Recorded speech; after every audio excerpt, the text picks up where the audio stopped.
221.18. Bhagavan re-emphasizes this distinction in Shloka 327 and 328.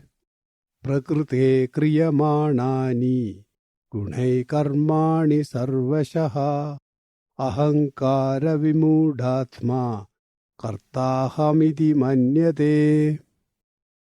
All kinds of actions get done by gunas of nature, but the person who is deluded by egoism thinks, I am the doer of this.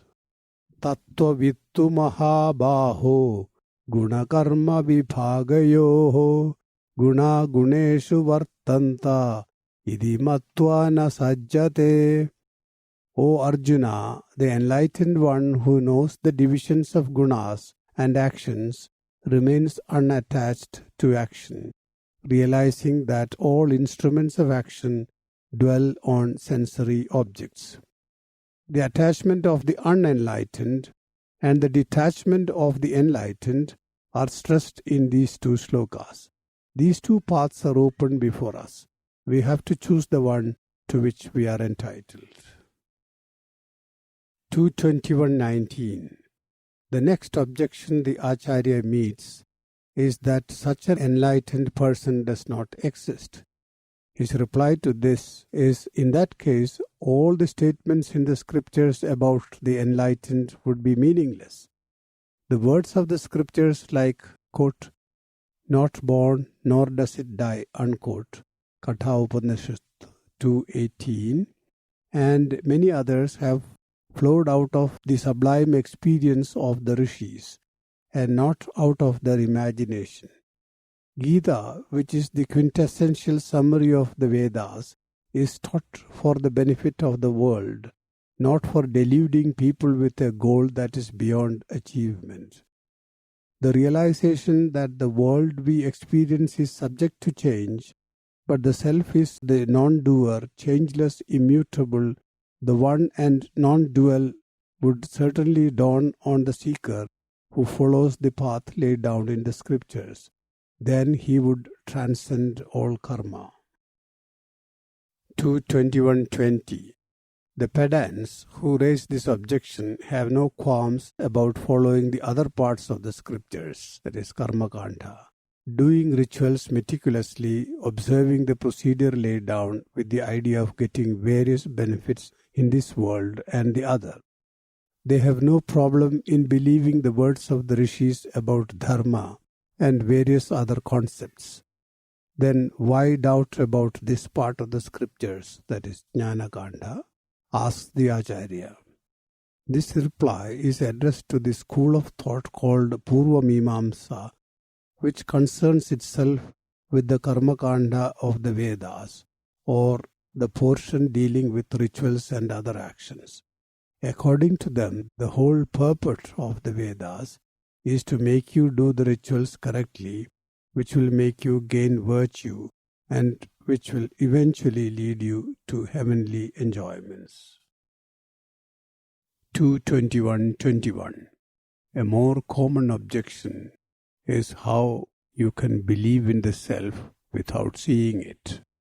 In reply, the Acharya cites Mantra 4.4.19 from Brihadaranyaka Upanishad. Manasevanu drashtavyam, to be seen by mind alone. The Shruti has a number of such statements.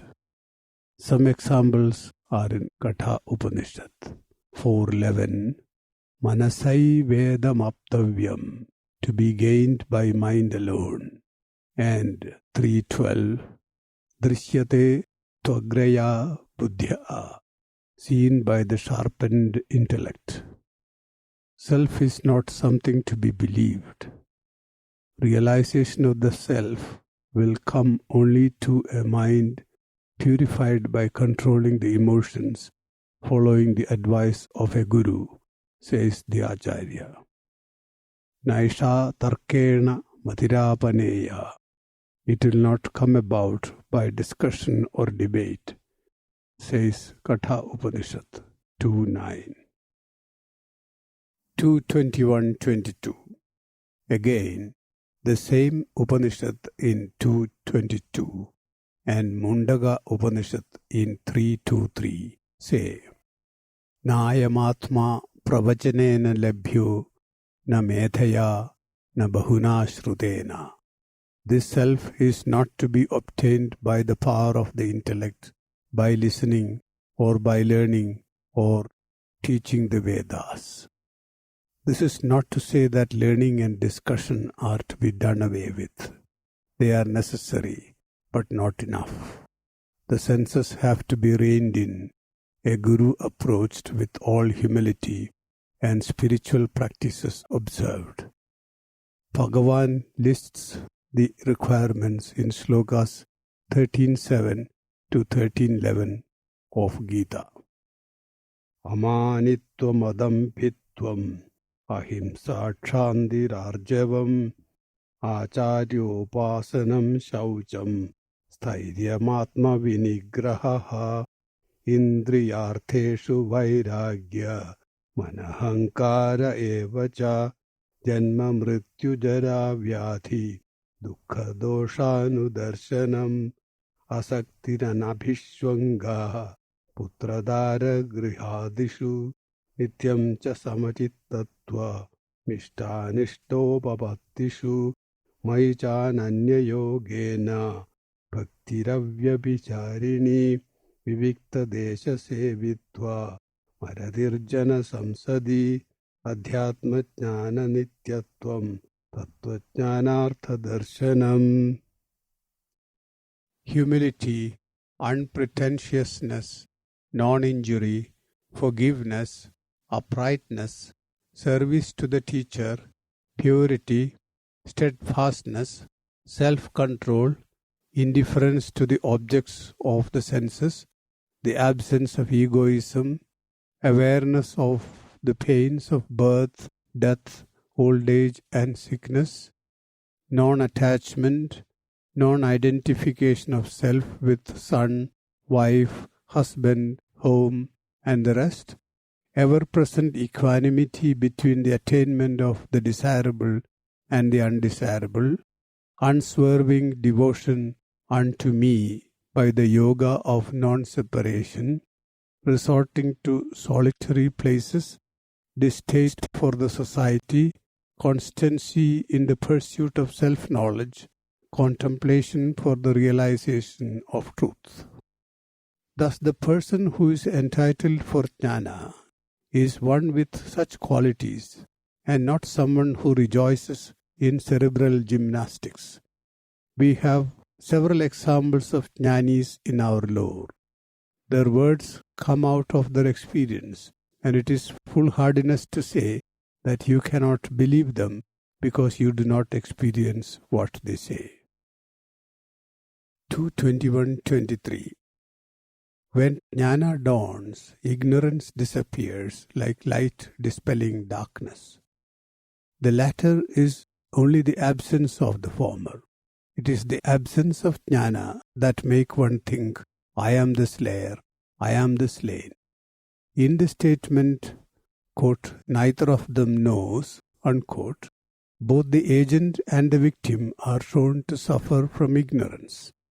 The same is the case when one makes another do something. Thus neither the agent, whether direct or causative, nor the victim has real knowledge.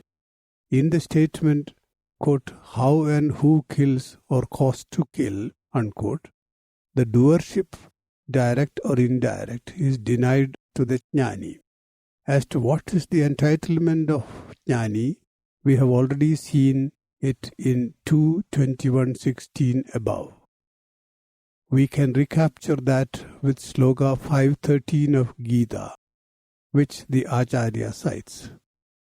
Sarva karmani manasa sanyasyaste sukham vashi navadvare pure dehi naiva kurvanna karayan.